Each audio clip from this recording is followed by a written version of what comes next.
नमस्कार, मैं रवीश कुमार। जंगल जंगल बात चली है, पता चला है। चड्डी पहनकर लोकतंत्र खिला है, पता चला है। इस जोड़ घटाव के लिए गुलजार साहब से माफी, लेकिन वाकई यह दृश्य हैरान करने वाला है कि लोकतंत्र चड्डी पहनकर खिला खिला और खुला खुला घूमना चाहता है। 20 साल बाद जब विद्वान इन पंक्तियों की विवेचना करेंगे तब इस बात का उल्लेख अवश्य करेंगे कि एंकर ने लोकतंत्र को सूट बूट में क्यों नहीं देखा, चड्डी में क्यों देखा। यही नहीं, प्रस्तुत प्रस्तोता पर यह दोष लगेगा कि दिल्ली से दूरी और दिल से दूरी मिटाने वाली बैठक में कश्मीरी पंडितों का जिक्र तक नहीं आया, तो सबसे पहले उनका ही जिक्र क्यों किया। इसके उत्तर के लिए YouTube से कश्मीर पर गोदी मीडिया के किसी भी डिबेट का वीडियो निकालकर देखना होगा। आपको ज्यादातर डिबेट में कश्मीर की चर्चा में कश्मीरी पंडित भी मोर्चा संभाले मिलेंगे, उनके कोई ना कोई प्रतिनिधि, और उन्हीं के नाम से डिबेट में हवाबाजी होती मिलेगी। लेकिन धारा 370 हटाने के 2 साल बाद दिल्ली में पहली बैठक होती है और उसमें कश्मीरी पंडितों का अलग से राजनीतिक प्रतिनिधित्व नहीं होता है, उनका जिक्र तक नहीं होता। तब प्रस्तुत प्रस्तोता सबसे पहले जिक्र करता है। वैसे सूत्रों के हवाले से जो व्हाट्सएपीय सूचना पत्रकारों को भेजी गई, उसे देखकर मैं तुरंत ही समझ गया कि बैठक लोकतंत्र के लिए थी। लोकतंत्र is an entirely different topic in any political science, as we all know. You have to have certain degree of understanding to understand लोकतंत्रास। Having said that, अगर प्रधानमंत्री ने सूत्रों के नाम से भेजी गई उस सूचना का ड्राफ्ट देख लिया तो लिखने वाले का नंबर काट लेंगे। इतनी अहम बैठक की प्रेस रिलीज इतनी साधारण हो सकती है, मुझे हैरानी हुई। लगा कि किसी ने इतना ही कह दिया कि लोकतंत्र शब्द से प्रेस रिलीज भर देनी है। बट एनीवे, उसकी 4 पंक्तियां पढ़ रहा हूं। बैठक का मुख्य फोकस लोकतांत्रिक प्रक्रिया को मजबूत करना था। पीएम ने कहा कि हम जम्मू कश्मीर में लोकतांत्रिक प्रक्रिया के लिए पूरी तरह प्रतिबद्ध हैं। पीएम ने जमीनी स्तर पर लोकतंत्र को मजबूत करने और जम्मू कश्मीर के लोगों के साथ मिलकर काम करने की आवश्यकता पर जोर दिया ताकि उनका उत्थान सुनिश्चित हो सके। प्रधानमंत्री ने सभी प्रतिभागियों द्वारा समर्थित संविधान और लोकतंत्र के प्रति प्रतिबद्धता पर प्रसन्नता व्यक्त की। बताने की जरूरत नहीं है कि दूसरे संदर्भों में लोकतंत्र के हर सवाल और शंकाओं का मजाक उड़ाने वाले, नकारने वाले कौन हैं। वैसे लोकतंत्र तो तब भी मजबूत ही होगा जब राजनीतिक दलों के नेताओं को जेल में डालकर कश्मीर में विकास परिषद का चुनाव कराया गया। तो आगे भी लोकतांत्रिक प्रक्रिया की बहाली उन नेताओं के बिना क्यों नहीं हो सकती थी। 2020 में बनी अपनी पार्टी के अल्ताफ बुखारी भी तो महबूबा मुफ्ती की पार्टी में थे, तो वह नया नेतृत्व कहां गया जिसे विकास परिषद के चुनाव के जरिए पैदा किया जा रहा था। तभी हमने कहा कि लोकतंत्र की बहाली की जगह कश्मीर को लेकर 2 ही चीज बेजोड़ हेडलाइन बनाती है, कश्मीरी पंडितों की वापसी और धारा 370 की नहीं होगी वापसी टाइप के हुंकार से, जो कल सुनाई ही नहीं दी।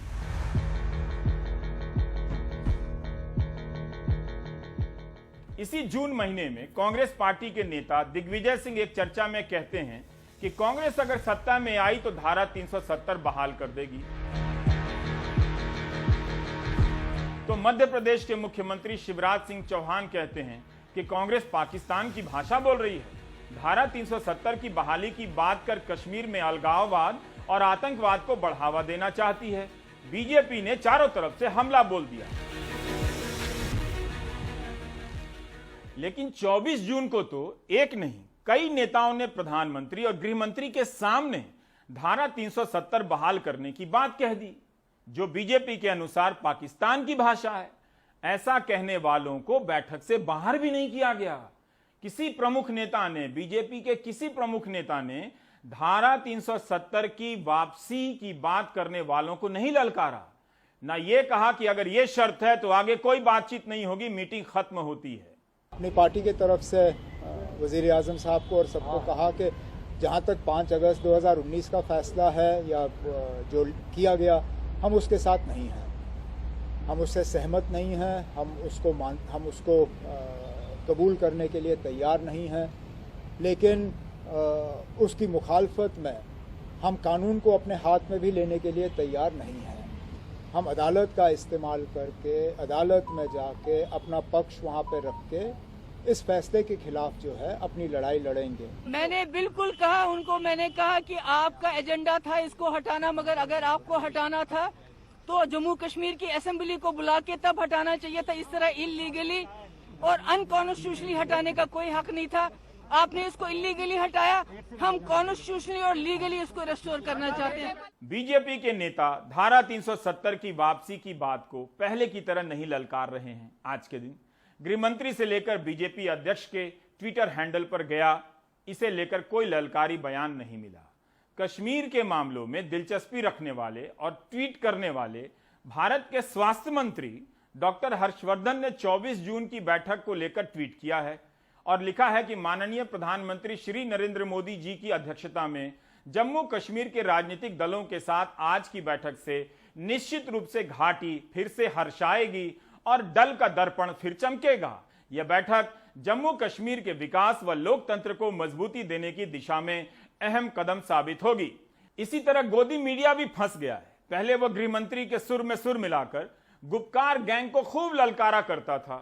अब उसे यह सवाल नहीं पूछा जा रहा है कि क्यों गैंग से मिले गृह मंत्री, इसलिए क्या बोला जा रहा है, क्या नहीं बोला जा रहा है, ध्यान से सुनिए। श्रीनगर में गुपकार एक इलाके का नाम है जहां पर केवल अब्दुल्ला परिवार और मुफ्ती परिवार का बंगला नहीं है, बल्कि वहां अफसरों के भी घर हैं। कर्ण सिंह का भी घर वहीं है, महाराजा का भी महल उसी इलाके में है। धारा 370 हटाने के बाद गुपकार गैंग का इस्तेमाल जोर पकड़ता है। जिन लोगों के साथ मिलकर सरकार बनाई, अपनी सरकार में जिन्हें शामिल किया, उन्हीं लोगों के लिए बीजेपी अपराधियों का समूह बताने के लिए जो शब्द है गैंग, उसका इस्तेमाल करती है। उनकी पूरी राजनीतिक हैसियत को अवैध घोषित कर देती है। गोदी मीडिया गुपकार गैंग का नाम हिंदी प्रदेश के गांव-गांव में पहुंचा देता है।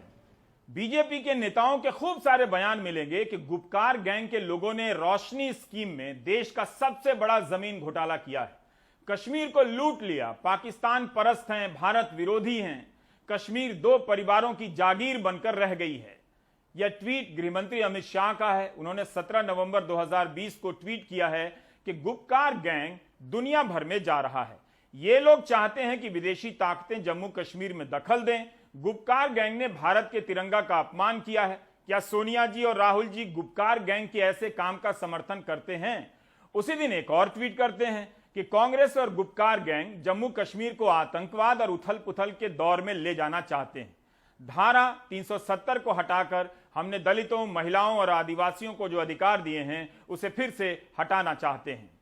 गृहमंत्री अमित शाह ही बता सकते हैं कि गुपकार गैंग को तिरंगे का अपमान करने, भारत को बदनाम करने, विदेशी ताकतों को जम्मू कश्मीर में बुलाने, कश्मीर को लूटने के तमाम आरोपों से किसने क्लीन चिट दी है? महबूबा मुफ्ती और फारूक अब्दुल्ला पर मनी लॉन्ड्रिंग के केस चल रहे हैं और उन्हें लोकतंत्र की बहाली के लिए प्रधानमंत्री आवास में बुलाया जाता है। ईडी के अफसर भी सदमे में आ जाएंगे, ये क्या हो रहा है? भारत के इतिहास में आज तक प्रधानमंत्री के आवास में किसी गैंग का स्वागत नहीं हुआ था। मेंबर नहीं, पूरा का पूरा गैंग हाजिर था और स्वागत कर रहे थे खुद प्रधानमंत्री। किसी को गैंग कहने के बाद उसी के बगल में गृहमंत्री खड़े हों, ऐसे फोटो अवसर कम मिलते हैं। लोकतंत्र में गैंग का भी रोल हो सकता है। प्रधानमंत्री ने इस गैंग का अभिवादन किया। बैठक के बाद जब अमित शाह ने ट्वीट किया कि माहौल सौहार्दपूर्ण रहा, तब क्या उन्हें अपने पहले ट्वीट की याद आई होगी कि उप्स, इन्हें तो मैं गैंग कह चुका हूं, अब इन्हें डेमोक्रेसी कहना पड़ रहा है। गुपकार डिक्लेरेशन के लोगों से एक सवाल, आर्टिकल 370 को वापस करने की मांग के पीछे आप जम्मू कश्मीर को संकीर्ण कंजर्वेटिज्म में ढकेलना चाहते हैं। आप वहां की बेटियों और बहनों के साथ नाइंसाफी करना चाहते हैं। और ऐसे लोग जो मुख्यमंत्री रहे हैं वो कह रहे हैं कि हम इसके रेस्टोरेशन के चाइना से मदद लेंगे। ये बिल्कुल देश विरोधी गतिविधियां हैं। भारत के किसान आहत हो सकते हैं कि जब दिल्ली से दूर के गैंग से प्रधानमंत्री मिल सकते हैं तो दिल्ली की सीमा पर बैठे अन्नदाताओं के गैंग से क्यों नहीं मिल रहे हैं? आंदोलनजीवी तो गैंग से फिर भी बेहतर होते होंगे। माने ऐसे क्वेश्चन किसानों के मन में अराइज हो सकते हैं, ये मैं कह रहा हूं। आपातकाल की बरसी मनाने वाली बीजेपी बता सकती है कि 2 साल पहले जो कश्मीर में हुआ वह क्या था, वो कौन सा काल था। पूरे कश्मीर को तालाबंदी में झोंकना क्या लोकतंत्र था? राजनीतिक दलों के नेताओं को नजरबंद कर स्थानीय चुनाव कराना क्या लोकतंत्र था? 83 साल के सैफुद्दीन सोज और 83 साल के सांसद फारूक अब्दुल्ला को नजरबंद कर दिया गया। इनसे शांति व्यवस्था को क्या खतरा हो सकता था? सोज को महीनों नजरबंद कर सरकार सुप्रीम कोर्ट में क्यों कहती रही कि गिरफ्तार नहीं किया गया है? सुप्रीम कोर्ट ने फरवरी 2020 में जम्मू कश्मीर प्रशासन से कहा कि महबूबा मुफ्ती के मामले में जवाब दायर करे। 7 महीने बीत गए, प्रशासन ने जवाब तक दायर नहीं किया। कितने लोग गिरफ्तार हुए? मीडिया रिपोर्ट में अलग अलग संख्या मिलती है, कहीं 600 है तो कहीं 5000।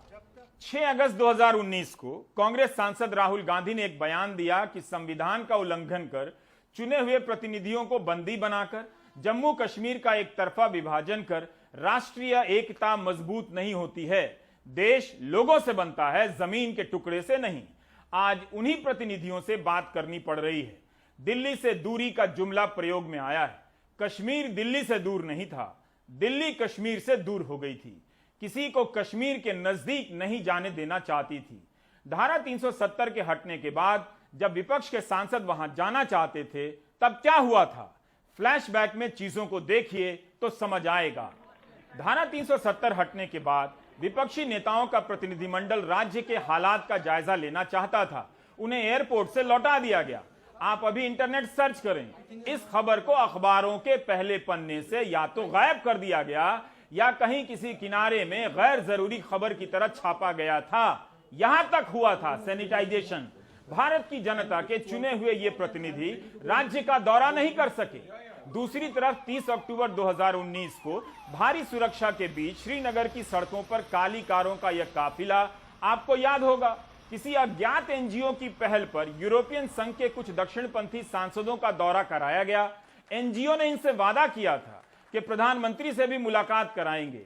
एनजीओ की मादी शर्मा, खुद को इंटरनेशनल बिजनेस ब्रोकर बताने वाली यह महिला कश्मीर के मामले में किसके कहने पर पहल कर रही थी और प्रधानमंत्री के साथ तस्वीर में कैसे हैं, उस वक्त सवाल उठा था, मगर गोदी मीडिया की मदद से लोगों तक नहीं पहुंचा। सरकार ने इस दौरे पर कोई टिप्पणी ही नहीं की कि ये भाई लोग किधर को आए थे, किधर को गए थे। कहीं मादी शर्मा का एनजीओ फिर तो एक्टिव नहीं हो गया है? मैंने पूछ रहे हैं। धारा 370 के हटने के तुरंत बाद विदेशी पत्रकार वहां जाना चाहते थे, अनुमति नहीं दी गई। दिल्ली स्थित राजनयिकों ने कश्मीर जाने की अनुमति मांगी, नहीं दी गई। अमेरिका के कांग्रेसमैन क्रिस वैन होलेन को श्रीनगर जाने का अनुरोध भारत ने ठुकरा दिया। उस कश्मीर में एक एनजीओ यूरोपियन संघ के सांसदों का दौरा करा रहा है, भारी सुरक्षा के बीच, और गायब भी हो गया। जोक नहीं कह सकता इसे, क्योंकि मैं सीरियस टॉपिक पर बात कर रहा हूं। सीरियस। इस साल 21 फरवरी को यूरोपियन संघ के सांसदों का एक दूसरा दल कश्मीर का दौरा करके गया है। इस दौरे में यूरोपीय संघ के सांसद और उन देशों के राजदूत भी थे। इस दौरे पर विपक्ष ने तंज किया कि अपने सांसदों को जाने की इजाजत नहीं है, लेकिन विदेशी सांसदों को घुमाया जा रहा है। उमर अब्दुल्ला का ट्वीट था कि कश्मीर आने के लिए शुक्रिया, अगली बार अपने देश से असली सैलानी यानी पर्यटक भेजें। 24 जून की बैठक में प्रधानमंत्री ने कहा कि राजनीतिक मतभेद हो सकते हैं, लेकिन क्या उन्हें याद नहीं रहा होगा कि इसी वजह से विपक्षी दलों को कश्मीर का दौरा नहीं करने दिया गया। इसी साल अमित शाह का बयान है कि विपक्ष को इसलिए रोका गया कि मुद्दे का राजनीतिकरण करना चाहते थे। प्रधानमंत्री कह रहे हैं राजनीतिक मतभेद हो सकते हैं, अमित शाह कह रहे हैं राजनीतिकरण करना चाहते थे, इसलिए नहीं जाने दिया। हिंदू अखबार में सुहासिनी हैदर ने अपने लेख में जानना चाहा है कि जम्मू कश्मीर के नेताओं की बैठक के पीछे किस तरह के हालात जिम्मेदार हो सकते हैं। क्या कश्मीर के मुद्दे ने दुनिया के देशों में भारत के प्रभाव को कम किया है, जिसके कारण विदेश मंत्री को कई देशों की यात्राएं कर कश्मीर पर भारत के पक्ष को समझाना पड़ा है। तब भी अमेरिका, ब्रिटेन, यूरोपियन संघ की संसद में कश्मीर की चर्चा हो चुकी है। वहां की संसद में मानवाधिकार के हनन को लेकर विस्तार से चर्चा हुई है। ब्रिटेन के सांसदों ने मांग की है कि ब्रिटिश हुकूमत अपने प्रभाव का इस्तेमाल करे। अमेरिका की भूमिका की भी चर्चा हो रही है। सुहासिनी ने लिखा है कि अगस्त 2019 के बाद से संयुक्त राष्ट्र की सुरक्षा परिषद में 3 बार कश्मीर को लेकर चर्चा हो चुकी है। 1971 से कभी भी सुरक्षा परिषद में कश्मीर पर चर्चा नहीं हुई थी। फरवरी महीने में अमेरिकी विदेश मंत्रालय के दक्षिण और मध्य एशिया ब्यूरो ने ट्वीट किया कि जम्मू कश्मीर में 4G सेवा की बहाली का स्वागत करते हैं। स्थानीय लोगों के लिए यह बड़ा कदम है। हम आशा करते हैं कि जम्मू कश्मीर में राजनीतिक और आर्थिक प्रगति की प्रक्रिया जारी रहेगी। विदेश मंत्रालय के प्रवक्ता का बयान है कि मैं यह भी साफ कर देना चाहता हूं कि इस इलाके को लेकर अमेरिका की नीति में कोई बदलाव नहीं हुआ है। इस बैठक में कितना कश्मीर के लिए है, कितना यूपी के लिए है, कितना इंटरनेशनल छवि और कितना अमेरिका के लिए है, आने वाले दिनों में समीक्षा होती रहेगी। जम्मू कश्मीर के साथ जो हुआ उसे विकास के दावे और वादे से किनारे नहीं किया जा सकता। इस तर्क से तो हर राज्य को केंद्र शासित प्रदेश बना देना चाहिए, क्योंकि वहां केंद्र विकास चाहता है, और हर दल के नेता को नजरबंद कर देना चाहिए, क्योंकि भ्रष्टाचार है। 555 दिनों तक इंटरनेट बंद करना, स्कूल बंद कर देना, हजारों लोगों को जेल में बंद कर देना लोकतंत्र को मजबूत करना नहीं था।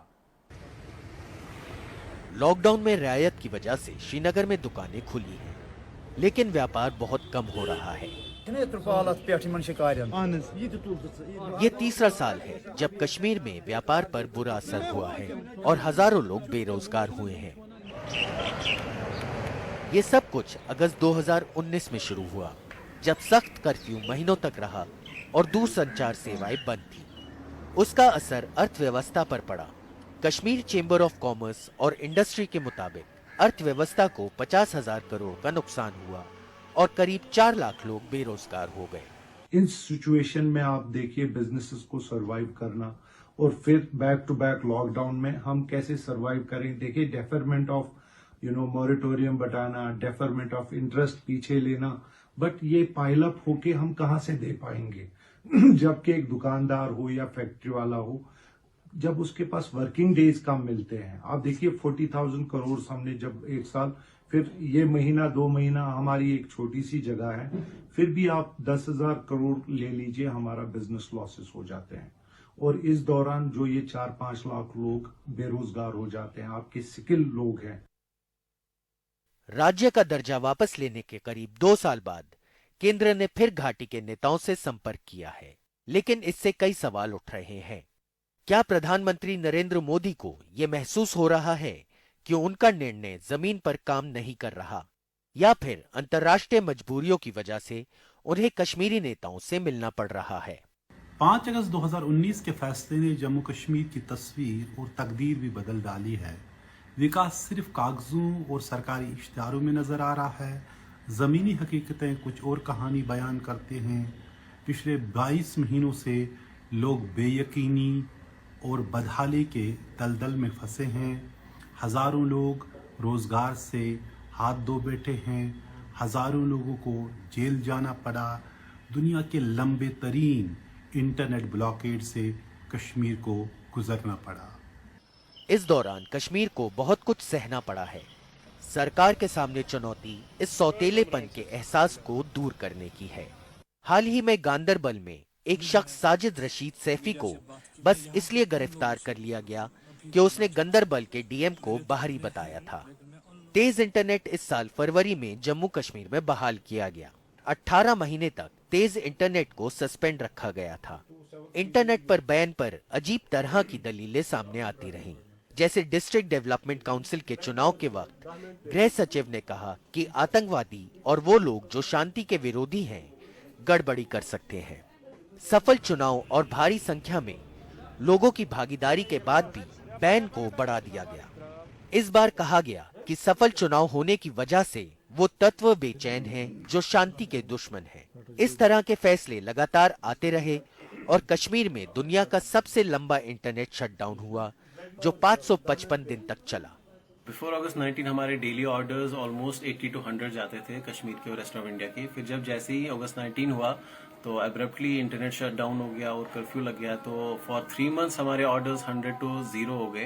रेस्ट ऑफ द इंडिया के यूजर्स थे वो हमें कॉल्स पे कॉल्स करने लगे कि हमारे ऑर्डर्स का क्या हुआ। फॉर अगस्त, सितंबर, अक्टूबर उनके ऑर्डर्स आते रहे थे, बट हमें तो बिल्कुल भी पता नहीं थी। उनकी पेमेंट्स भी हो रही थी बट हम यहाँ से प्रोसेस नहीं कर पा रहे थे। तो फॉर हमारा इमीडिएट स्टेप था कि उनके ऑर्डर्स हम प्रोसेस कर पाए, जो कि कुछ हद तक हमने किए और मोस्टली तो वो कैंसिल ही करने पड़े। आफ्टर फॉर ऑलमोस्ट 3 months जब कॉलिंग फैसिलिटी आ गई, SMS आ गई, तो हमने रिज्यूम कर लिया। बट SMS के थ्रू ही ऑर्डर्स ले रहे थे एंड कॉलिंग के जरिए ऑर्डर्स ले रहे थे, बट उसमें तो बहुत प्रॉब्लम आ रही थी। हमारी आधी टीम को दिल्ली जाना पड़ा ताकि वो वहां से हमें ऑर्डर्स बता पाए और हम यहाँ प्रोसेस कर पाए। रोजगार देने का वादा भी अधूरा रहा। पिछले 2 साल में सरकार ने सरकारी नौकरियों के लिए फॉर्म भरने वालों से 54 करोड़ रुपए लिए। अधिकारी कहते हैं कि वो 12,500 नौकरियों को अंतिम रूप दे रहे हैं और लिस्ट जारी करने में 1 महीने का वक्त और लगेगा।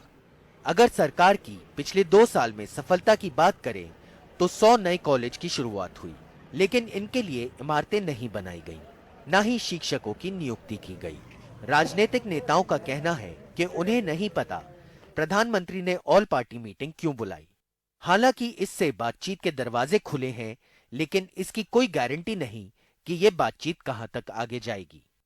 अंदाजा करें, लाखों बच्चे 18 महीने तक ऑनलाइन क्लासेस नहीं ले पाए क्योंकि हाई स्पीड इंटरनेट पर कश्मीर में पाबंदी थी। ये बच्चे स्कूल भी ना जा सके क्योंकि पहले कर्फ्यू की वजह से, उसके बाद कोरोना लॉकडाउन की वजह से स्कूल बंद रहे। अब सिर्फ फरवरी से यहाँ हाई स्पीड इंटरनेट चालू हो चुका है और अब बच्चे ऑनलाइन क्लासेस ले सकते हैं। लेकिन इस दौरान हर एक को मुसीबतों से गुजरना पड़ा। यहाँ की तालीम और यहाँ की तिजारत दोनों पे बहुत ही बुरा असर पड़ा है। 9 अगस्त 2019 को रॉयटर की एक रिपोर्ट के अनुसार कश्मीर में अंग्रेजी और उर्दू के छोटे बड़े 180 अखबार निकल रहे थे। सब बंद हो गए, केवल 5 का प्रकाशन होता रहा। जो छप रहे थे उनमें सरकार की वाहवाही होती रही। बहुत से अखबारों ने संपादकीय लिखना बंद कर दिया। कश्मीर टाइम्स की अनुराधा भसीन सुप्रीम कोर्ट गई कि इंटरनेट से बैन हटा लिया जाए ताकि प्रेस अपना काम कर सके। तब प्रेस काउंसिल ऑफ इंडिया ने लिखित हलफनामा देकर इंटरनेट पर बैन का समर्थन किया था। कहा था कि भारत की एकता और अखंडता के लिए इंटरनेट पर प्रतिबंध सही है। अमित शाह ने कहा था कि टेलीफोन का ना होना मानवाधिकार का उल्लंघन नहीं है। पत्रकारों के लिए मीडिया सेंटर में सिर्फ एक फोन था, एक फोन। हमारे सहयोगी नजीर ने प्राइम टाइम के लिए उस वक्त दिखाया भी था कि कश्मीर के लिए रिपोर्टिंग करना कितना मुश्किल हो गया है। इंटरनेट बैन के बाद कश्मीर में पत्रकारिता का पूरा दारोमदार सरकार की तरफ से चलाए जाने वाले इस मीडिया फैसिलिटेशन सेंटर पे है। यहाँ हर रोज 200 से 250 पत्रकार यहाँ आते हैं, अपनी स्टोरीज फाइल करते हैं, क्योंकि यहीं से वही वो जगह है जहाँ इंटरनेट फैसिलिटी मिलती है ताकि वो अपनी स्टोरीज ईमेल करें, यहाँ से फोटोज अपलोड करें या जो कुछ डाउनलोड करना हो। यहाँ ये जो कंप्यूटर्स हैं सिर्फ डाउनलोडिंग के लिए रखे गए हैं, क्योंकि पत्रकारों के जो अपने दफ्तर हैं वो लाइफ रूम्स बन गए हैं। वहाँ कुछ वो काम नहीं कर पाते हैं क्योंकि जहाँ इंटरनेट नहीं हो, ब्रॉडबैंड नहीं चल रहा है या लीज लाइंस, वहाँ काम क्या करें। तो हर दिन दर्जनों जो जर्नलिस्ट हैं, यहाँ पत्रकार यहाँ आते हैं।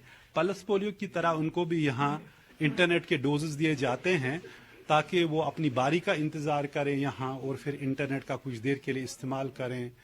Bye the time we are able to send the information, वो स्टेल हो चुकी होती है। आजकल मतलब वो जमाना नहीं रहा कि आप इंफॉर्मेशन विदहोल्ड कर सके। इंटरनेट के जरिए हम जो हमारे पास फैसिलिटी होती थी तो हम भी कंपटीशन में थे। हम विद इन नो टाइम जो है आगे डिसमिनेट करने के लिए अपने हेड ऑफिस। क्या आप करते हैं? अभी हम यहाँ पे टाइप करते हैं। आप जैसे देख रहे हैं कि मैंने यहाँ पे आज की जो स्टोरी टाइप करके रखी है और अब मैं ये सेव। क्या करोगे आप? ये मेरे पास ये पेन ड्राइव है, इस पे मैं सेव करके ये ले जाऊंगा मीडिया सेंटर जो सरकार ने खोला है। वहाँ पे 7-8 कंप्यूटर रखे हैं, टर्मिनल रखे हैं जहाँ पे इंटरनेट फैसिलिटी अवेलेबल है।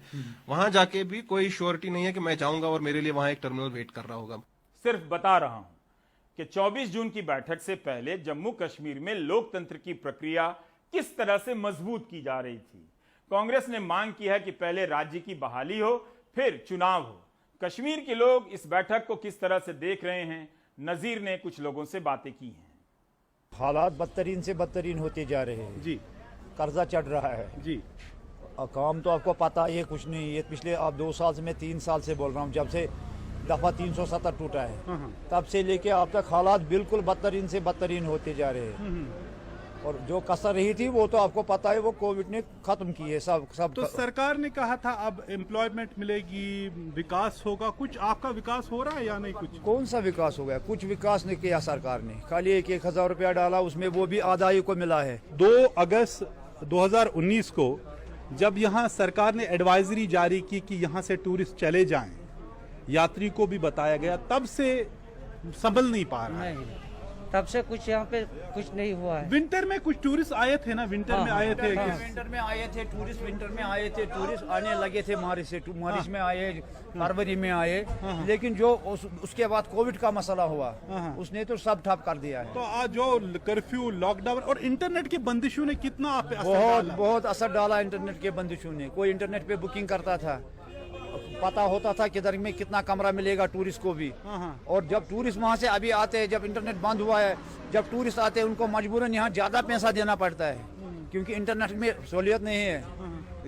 और यहाँ बिल्कुल हालात अभी नॉर्मल है, अभी कुछ भी नहीं है, सब कुछ खुलना चाहिए यहाँ, इंटरनेट भी, लॉकडाउन भी उठना चाहिए। और अभी भी ये टूरिस्ट इलाका है, देखिए इसमें भी लॉकडाउन होता है, यहाँ पर भी नाका, वहाँ पर भी नाका, हर एक जगह पे नाका होता है, यहाँ तक कि टूरिस्ट को भी चालान काटते हैं। इसके ऊपर थोड़ा नरमी होना चाहिए। हर एक जगह पे नरमी हुई है, दिल्ली में हुई है, बम्बई में हुई है, हर एक जगह पे नरमी हुई है। तो कश्मीर को चैन नहीं है, ना ही कश्मीर को लेकर हिंदी प्रदेशों को। व्हाट्सएप यूनिवर्सिटी में आईटी सेल के दो सबसे सफल अभियान हैं। पहला कि नेहरू मुसलमान है, दूसरा धारा 370। हिंदी प्रदेशों में धारा 370 को लेकर सही तथ्यों से मुकाबला नहीं कर सकते क्योंकि इस मुद्दे को तथ्यों से नहीं, धारणा से गढ़ा गया है। अभी तक कहा जाता रहा है कि कश्मीर भारत का आंतरिक मसला है। इसमें एक और बात जोड़ी जा सकती है कि भारत में भी कश्मीर, यूपी और बिहार का आंतरिक मसला है। हिंदी के अखबारों और चैनलों में इसके कवरेज पर नजर रखिएगा, पता चलेगा। बाकी आर्थिक तंगी और रोजगार के सवाल भूल जाइए। Now it's time to say oh dear Hindi and your Pradesh, please take a break.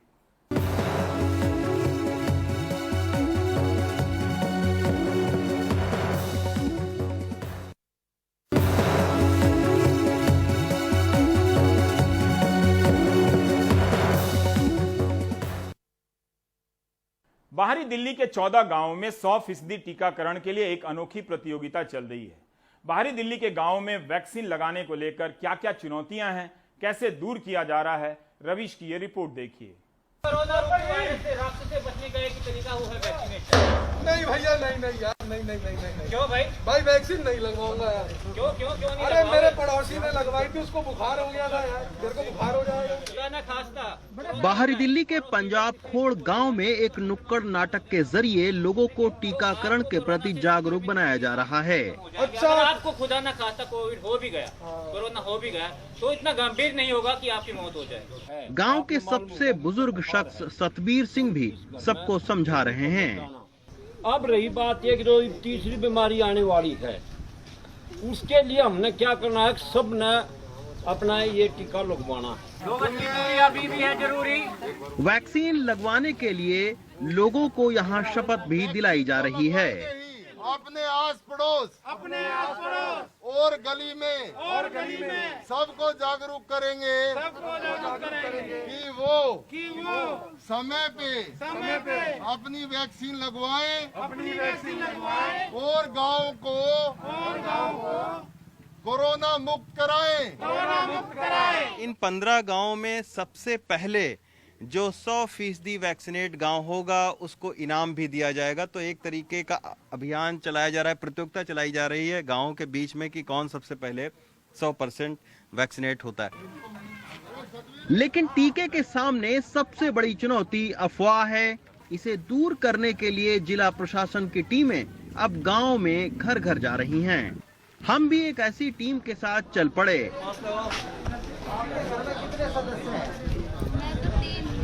अच्छा, 18 साल से ऊपर के कितने हैं? तो आप लोगों ने क्या वैक्सीनेशन कराया है?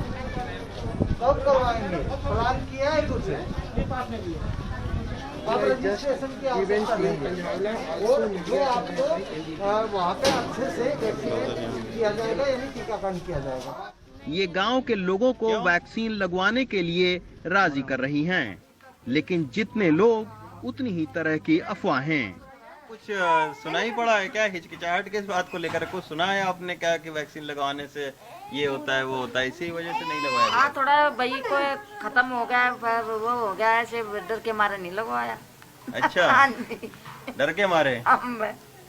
टीम के साथ वैक्सीन लगवा चुके कुछ ग्रामीण भी हैं, ताकि लोगों का भ्रम दूर हो सके। अरे मैंने लगवा रखा है जी, मैं आपके सामने घूम रहा हूँ। मेरी तो मदर डेयरी, मेरे तो आप सब लोग जानते हो ना, पूरी कॉलोनी का पूरा क्षेत्र मेरे को जानता है कि मदर डेयरी पंडित जी वाले हैं वहाँ पे। तो मैंने मेरी मिसेज ने लगवा किया, अब बच्चों को बनेगी बच्चों को लगाएंगे। ग्राम वासियों से निवेदन ये है कि आपके गांव पंजाब कोड में 18 साल से प्लस वाले को वैक्सीन लगाया जा रहा है।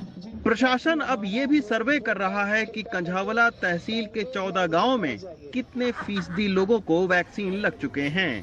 प्रशासन का इरादा है इन गांवों में स्थानीय लोगों की मदद से 1 महीने के भीतर 100% टीकाकरण का एनकरेज करने के लिए हमने यहाँ पे एक कोरोना मुक्त गांव अभियान शुरू करा है। इसके तहत हमने 14 गांव सेलेक्ट करे हैं जिनका हम कंपटीशन करवा रहे हैं कि जिस भी गांव में मैक्सिमम वैक्सीनेशन होता है प्रोपोर्शन के हिसाब से कि पूरी आबादी में से कितने एलिजिबल 18+ पॉपुलेशन का वैक्सीनेशन हुआ है, इस गांव को कट ऑफ डेट हमने रखी है 31 जुलाई की, and at the end of the cut off date वो गांव को विजेता घोषित किया जाएगा और उसी गांव को यहाँ पे फेलिसिटेट किया जाएगा, सम्मानित किया जाएगा प्रशासन के द्वारा, और गांव की इस अचीवमेंट को बताते हुए एक बोर्ड लगवाया जाएगा गांव के बाहर। प्रशासन ने अपनी इस मुहिम में गांव के बड़े बुजुर्गों को भी शामिल किया है, जिसके चलते अब टीका केंद्रों पर टीका लगवाने वालों की संख्या भी बढ़ रही है। दिल्ली से शशिकांत के साथ रवीश रंजन शुक्ला, NDTV इंडिया।